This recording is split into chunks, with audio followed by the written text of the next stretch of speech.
y yo la podamos poner en práctica. Lo más importante es poner en práctica la palabra del Señor. Vamos a entrar a un nuevo estudio. Estamos viendo lo que son las epístolas universales.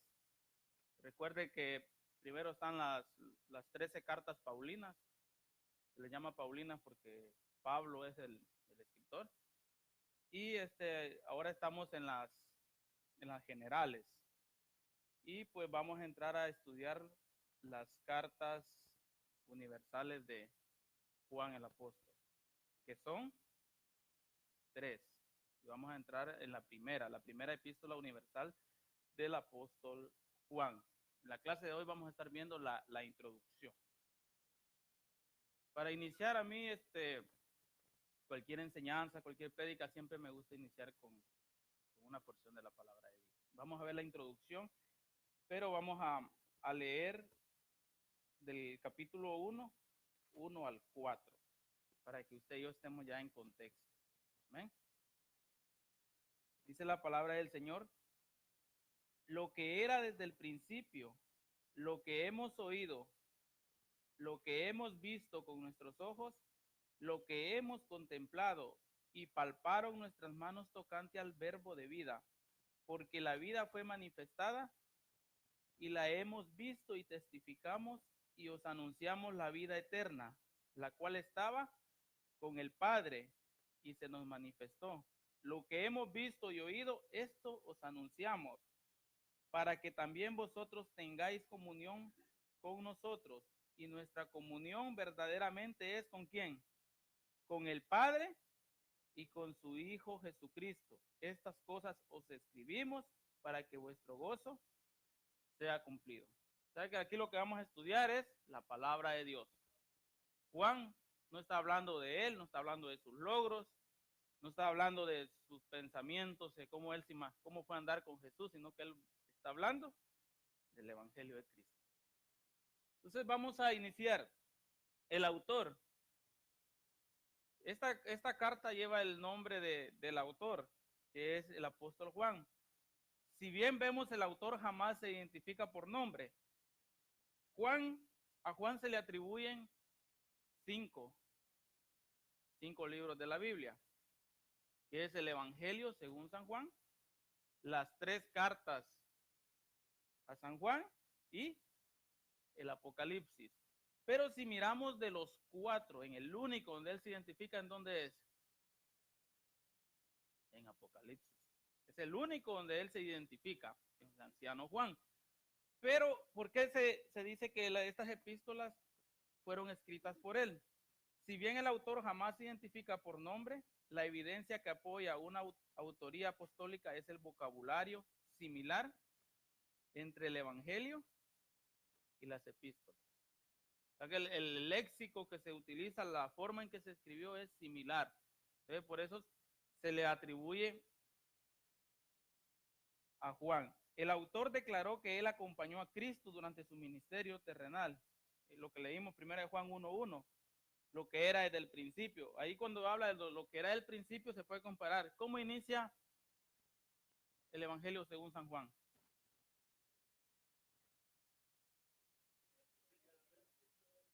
Y habla del principio del verbo. ¿Y cómo inicia acá la epístola? Lo que era desde el principio. Se está hablando un léxico similar. Entonces por eso se le atribuye a Juan. La fecha. Hay poco material específico disponible para una fecha precisa. Si vemos lo que es la fecha y en sí, cuando usted mira que el apóstol no se identifica como tal, eso hace referencia a que él no quería resaltarse a él mismo. Muchas veces cuando nosotros hacemos algo, queremos que se nos dé crédito. ¿Sí o no? Queremos crédito. Pero si vemos él acá, vemos era una persona humilde, que él no estaba queriendo hacerse crédito, porque si se imagina que una persona altiva hubiera andado con Jesús, ¿qué hubiera pensado decir? Hubiera iniciado, yo apóstol de Jesús, que anduve con él, que estuve en la transfiguración. Pero vemos acá que cuando tú buscas de corazón a Dios y Dios te usa, El que se va a exaltar es Dios.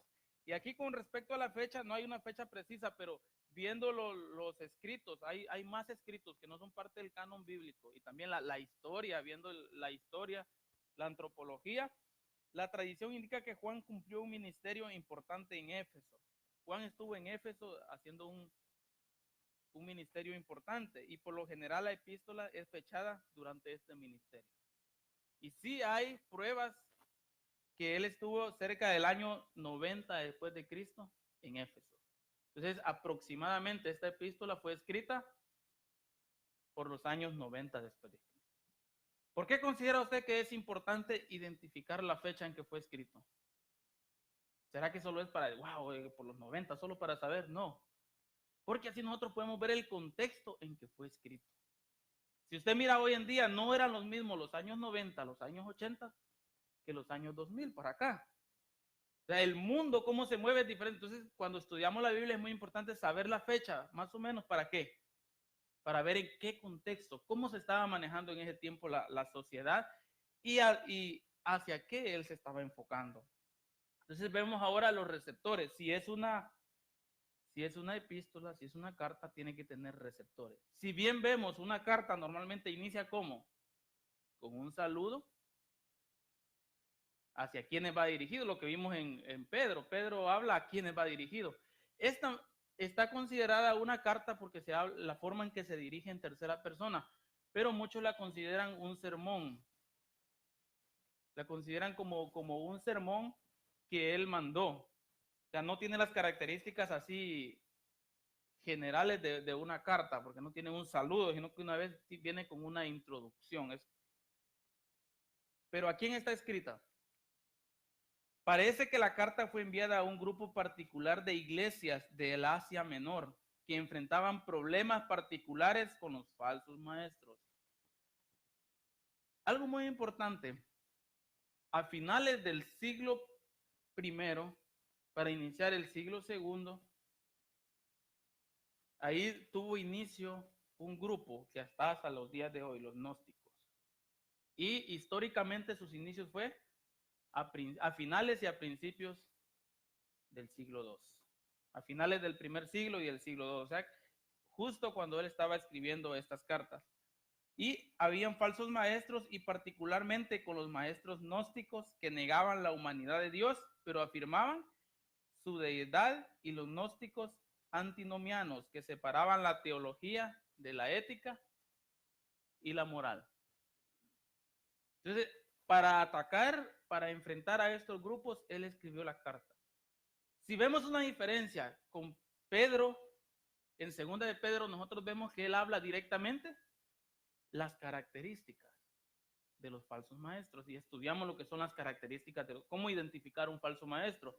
Él aquí ya no hace énfasis en cómo identificar un falso maestro, sino cómo mantenernos, cómo ser un cristiano verdadero para que eso no nos venga a afectar. Él ya no va a enfocar tanto en las características, sino más en cómo nosotros nos tenemos que fundamentar para que cuando vengan las falsas doctrinas no nos desvíen. Estos gnósticos, lo que pasa con los gnósticos, que ellos aceptaban que Jesús era el Hijo de Dios, pero que no había sido humano. Él había soportado todo lo que soportó, los sufrimientos y todo en el espíritu. Pero nosotros vemos que eso no es así. Él era 100% Dios, pero también era 100% hombre. ¿Por qué? Porque nació de un ser humano. Nació de María, la Virgen María, que era la Virgen María, de ahí nació, pero no tenía un padre terrenal, sino que el padre era Dios. Y ellos también querían separar la teología de la ética y la moral, o sea, querían separar las cosas de Dios. ¿Sabe usted qué es la ética y qué es la moral? Son las reglas que rigen la conducta de una persona en la sociedad. ¿Cómo se debe comportar el ser humano? Según la ética, que es prohibido robar, también la ética mira eso. En un trabajo, si tenés ética, no vas a hablar de otra persona. Pero ellos decían, No, es que las reglas de la ética y la moral no pueden ir con la Biblia. Que esto es del mundo y pues la Biblia es aparte. O sea que allá es una cosa, aquí otra. Pero nosotros vemos que la vida cristiana es en todo lugar. O sea que nuestra ética y nuestra moral tiene que estar influenciada por quién? Por la palabra de Dios. Entonces vamos a entrar más a materia. ¿Por qué Juan escribe esta carta? La carta en sí misma es una reacción en contra de algún tipo de falsa enseñanza. Miremos el capítulo 1:6. Si decimos que tenemos comunión con Él y andamos en tinieblas, mentimos y no practicamos la verdad. Ya él ahí les está combatiendo un problema que existía. Somos cristianos, pero ellos estaban separando. No, las cosas de Dios es aparte y las cosas que yo practico hay aparte. Entonces él los está combatiendo. Si decimos que tenemos comunión, pues debemos andar como tal. En el 2:9 también. El que dice que está en la luz y aborrece a su hermano, está todavía en tinieblas. Más adelante vamos a ver que ahí habían unos estratos sociales ya bien marcados. Y muchas personas decían que eran cristianos, pero hacían acepción de personas. Entonces él está combatiendo eso también. En el 4:20, si alguno dice yo amo a Dios y aborrece a su hermano, es mentiroso. Pues el que no ama a su hermano, ¿a quién ha visto? ¿Cómo puede amar a Dios a quien no ha visto? Duras palabras, hermano. Se imagina, dice que ni amamos al que tenemos a la par, mucho menos a aquel que no hemos visto. O sea, nuestro amor se demuestra con nuestro prójimo. Eso es lo que él va a cometer. Creencias heréticas en estos tiempos. ¿Qué creencias heréticas? ¿Algo herético qué es? Algo que va en contra de la verdad. Aquí vamos a ver unas creencias que vienen en tiempo. El rechazo a la encarnación de Jesucristo, los gnósticos. Que Jesús no se había hecho carne. Jesús no había venido como humano. Rechazaban, decían, sí, yo acepto que Jesús es el Hijo de Dios, pero él no se hizo humano. Los gnósticos. El rechazo a la centralidad de Jesucristo en la salvación. Otra herejía de ese tiempo es que se rechazaba que solo en Jesús había salvación. ¿Existe eso hoy en día también? Y nosotros sabemos que Jesús es el único medio para llegar al Padre. Yo soy el camino, la verdad y la vida. Y fuera de él, no hay otro. Otra por la que él escribe esta carta, la falta de apropiado estilo de vida cristiano. Decían llamarse a ser cristianos, pero lo que decían no iba de acuerdo con lo que practicaban. ¿Se da eso también hoy en día? Nos sirve la carta. El énfasis en el conocimiento y la tendencia hacia la exclusión. El énfasis en el conocimiento. Muchas personas se centraban ya desde esos tiempos, los griegos eran se creían los amos del conocimiento y se centraban en la filosofía, tanto en el conocimiento que terminaban haciendo a un lado a Dios. Y ahí hemos visto Platón, Sócrates y pues todos los filósofos, grandes filósofos.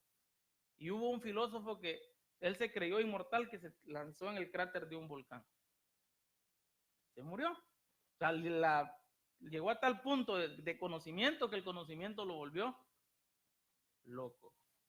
Entonces nosotros, nuestra base de conocimientos tiene que ser Cristo. Con eso no les digo que no estudie, si usted tiene la oportunidad, prepárese.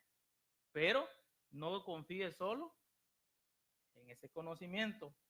Y la tendencia hacia la exclusión, al hacer acepción de personas, hacer sus grupitos y excluir a los demás.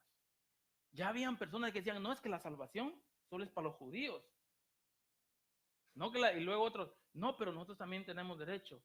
Pero solo este grupo tiene derecho. O sea, empezaban a excluir quién podía ser salvo y quién no. Cuando Jesús, él vino para todos. Él no hizo exclusión de personas. Entonces ya estaban excluyendo quién podía ser cristiano y quién no.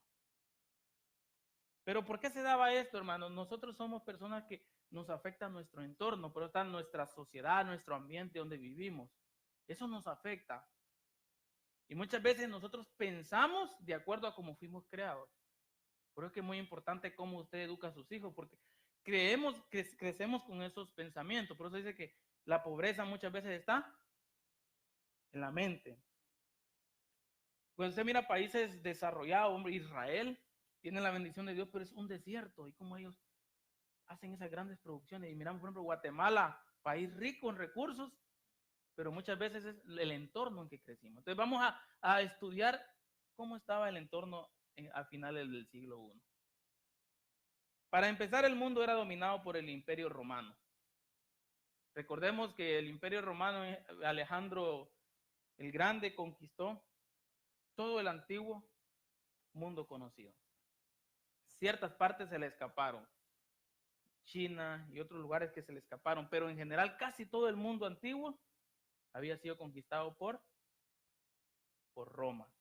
Entonces los romanos iban imponiendo sus creencias, sus estilos de vida, pero ahí se mixtió todo.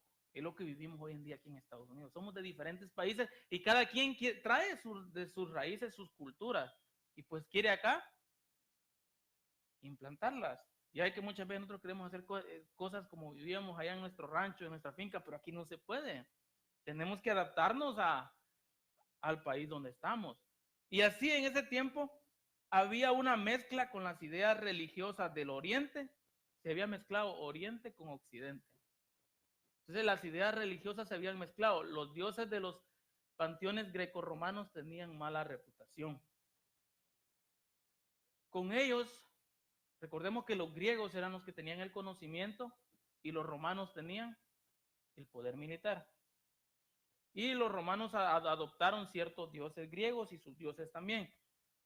Entonces, ellos tenían sus dioses y que iban implementando eso en la gente, implementando. Esos eran los dioses que ellos tenían. No sé si usted había escuchado de ellos. Está Zeus, está Ares, Apolo, Poseidón, Atena, Afrodita. Eran los dioses. O sea, ¿qué ve usted con esto? Ellos eran un pueblo politeísta. Tenían muchos dioses. Y aquí cuando dice que sus dioses tenían mala reputación es que estos dioses eran dioses con características humanas. Zeus era el más supremo y estos vivían en el limbo, en el Olimpo. Y Zeus, ¿qué era el problema de Zeus? Era un dios que si lo hacías enojar, o sea, era un dios con mala reputación, era un dios que si lo hacían enojar, tenía características que humanas. Por ejemplo, Afrodita, la diosa de la fertilidad, se le podía aparecer a los hombres de forma seductiva. ¿Característica qué? De la carne. Esas eran las características, los dioses que ayudaban en la guerra, los dioses que ayudaban en las cosechas, pero que si lo hacías enojar, agárrate.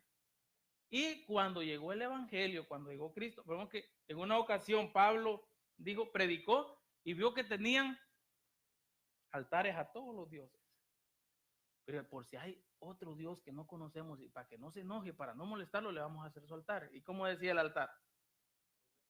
Al Dios no conocido. Y no había una estatua. ¿Por qué ellos hacían eso? Tenían temor de los dioses que si no le hacían una ofrenda o se olvidaban de él, este Dios podía acabar con ellos. Y Pablo le dijo, yo de ese Dios les vengo a hablar, del Dios no conocido. Entonces vemos que cuando ellos conocieron a Jesús, cuando ellos conocían a Dios, ellos querían compararlo con estos dioses humanos. Y muchas veces decía, si tú enojas a Dios, Dios te va a acabar solo. ¿Qué es lo que hacemos hoy en día muchas veces, hermano?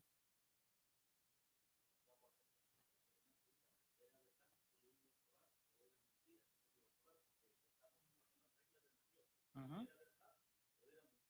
Pues al final, el castigo de estos dioses los implementaban los emperadores.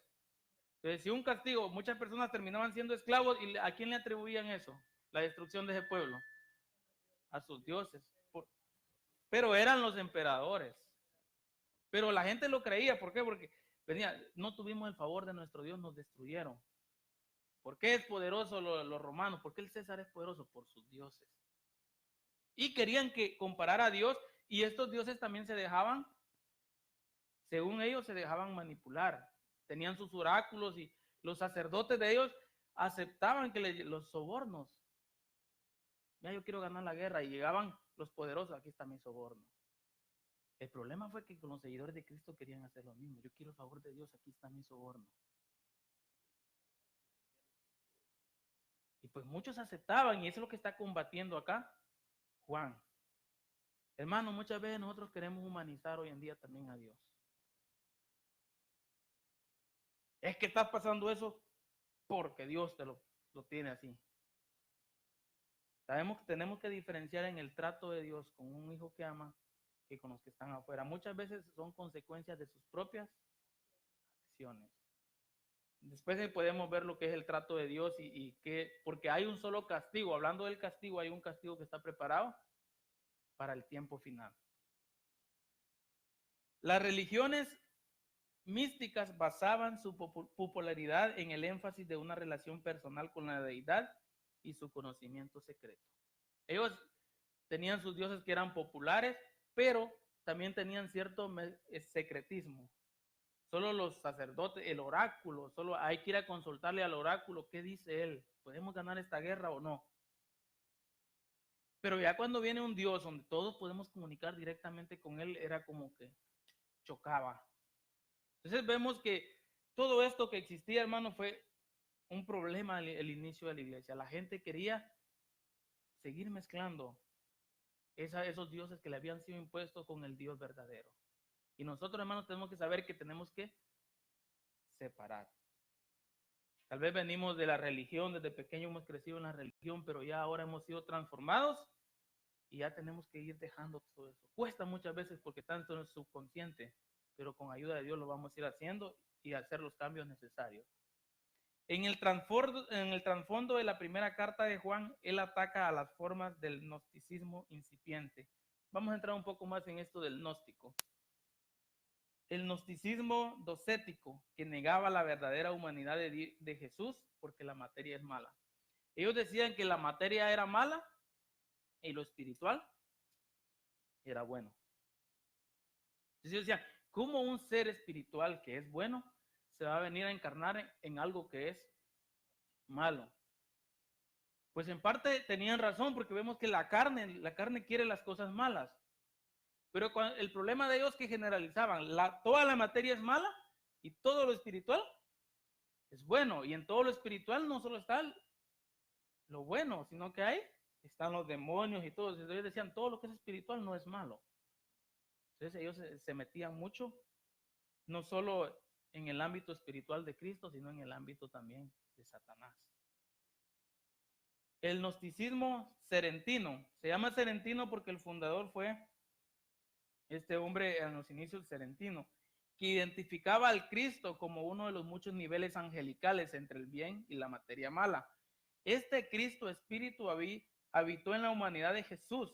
Ellos sí decían que pues Jesús era un espíritu de los buenos y él vino y habitó cuando Jesús fue bautizado y que el Espíritu de Dios descendió en forma de paloma, que ahí en ese momento fue poseído. Lo que ellos decían. Y al momento de la crucifixión, lo había abandonado. ¿Es así? ¿En qué momento Jesús se hizo carne? ¿Cuando fue bautizado o desde que fue concebido en el vientre de María? ¿Y cuándo abandonó el cuerpo?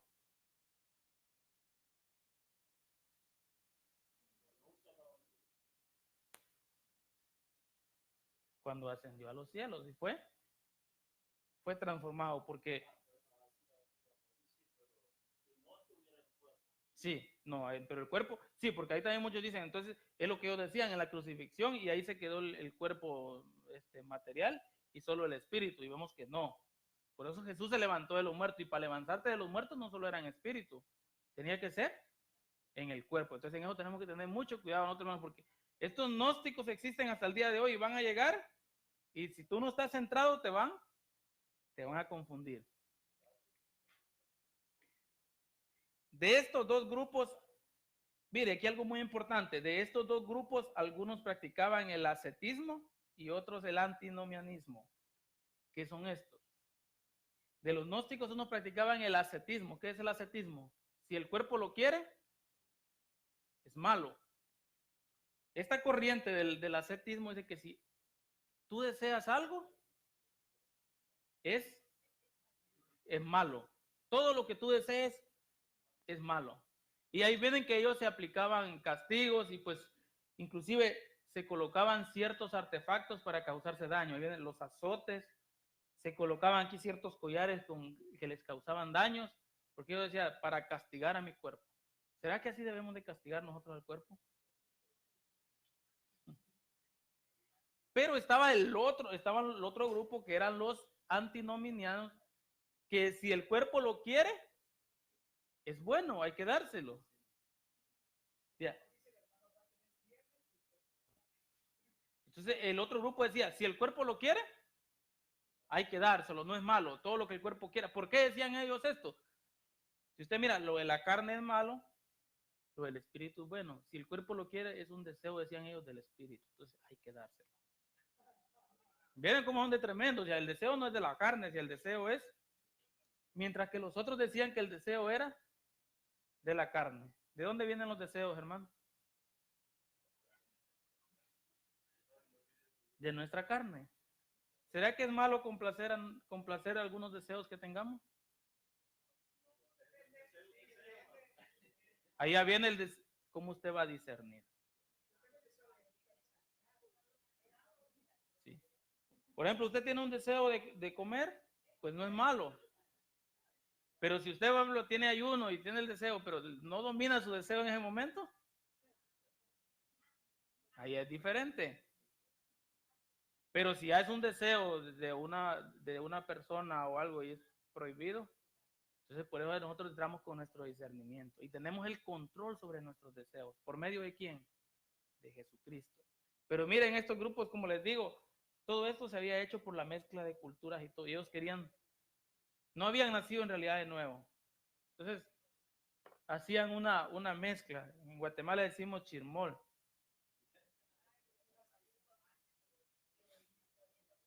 Ahí sí es bueno, va, pero en nuestro vivir sí no es bueno un chirmol, hermano. Ahora, ¿qué herejías contemporáneas? Hoy en día, hermanos, vemos que es lo importante de la Biblia. Este escrito que se escribió 90 años después de Cristo. ¿Cuántos años han pasado hasta hoy? 1900 y algo de años, 2000 años, y no ha quedado obsoleto. Nosotros tenemos un aparato electrónico o algo, y ahora más rápido, en 2, 3 años ya está obsoleto. ¿Te das cuenta? Hablando de eso, ahora, por ejemplo, en los iPhone 6 ya no va a funcionar el WhatsApp. La misma sociedad lo va dejando, el consumismo va dejando obsoleto. Pero la palabra de Dios, ¿sí? La palabra de Dios permanece para siempre, no se hace obsoleto. ¿Le sirvió aquí a los hermanos en ese tiempo, en el siglo I? ¿Les sirvió? ¿Nos va a servir ahora a nosotros? Sí. ¿Qué herejías tenemos hoy en día? El espíritu de esta herejía está presente hoy en día cuando la gente trata de combinar la verdad cristiana con otros sistemas de pensamiento. Hermanos, nosotros no podemos mezclar la palabra de Dios con otros pensamientos. Hoy en día existen muchas herejías que tratan de mezclar la verdad de Dios con astrología, con misticismo, con todas esas cuestiones raras que hay. La palabra de Dios no se puede mezclar con eso, hermano. No es que yo creo en Dios y todo, pero los astros, yo voy a ver qué me dicen los astros. O crees en Dios o crees en los astros. Pero si usted mira, hay muchos grupos hoy en día haciendo eso, mezclando, hermano. No podemos nosotros mezclar. El espíritu de esta herejía está presente hoy también cuando los individuos convierten el cristianismo en la filosofía de una élite intelectual. Hay ciertos grupos que empiezan a decir, la Biblia no es para todos, no es de interpretación libre, solo es para ciertas personas que Dios les ha dado la capacidad. Si tú estudias la Biblia, eso es soberbia, eso no es humildad. ¿Será que es cierto eso, hermano? Si no, Dios no hubiera dado su palabra. La Biblia tú la puedes interpretar. ¿Cómo? Sometiéndote a Dios y pidiéndole que Él te dé la sabiduría. Déle la sabiduría. No tiene nada que ver con tu preparación académica, no, tiene que ver con tu sometimiento a la palabra de Dios. Entonces no es de un cierto grupo, de una élite nomás.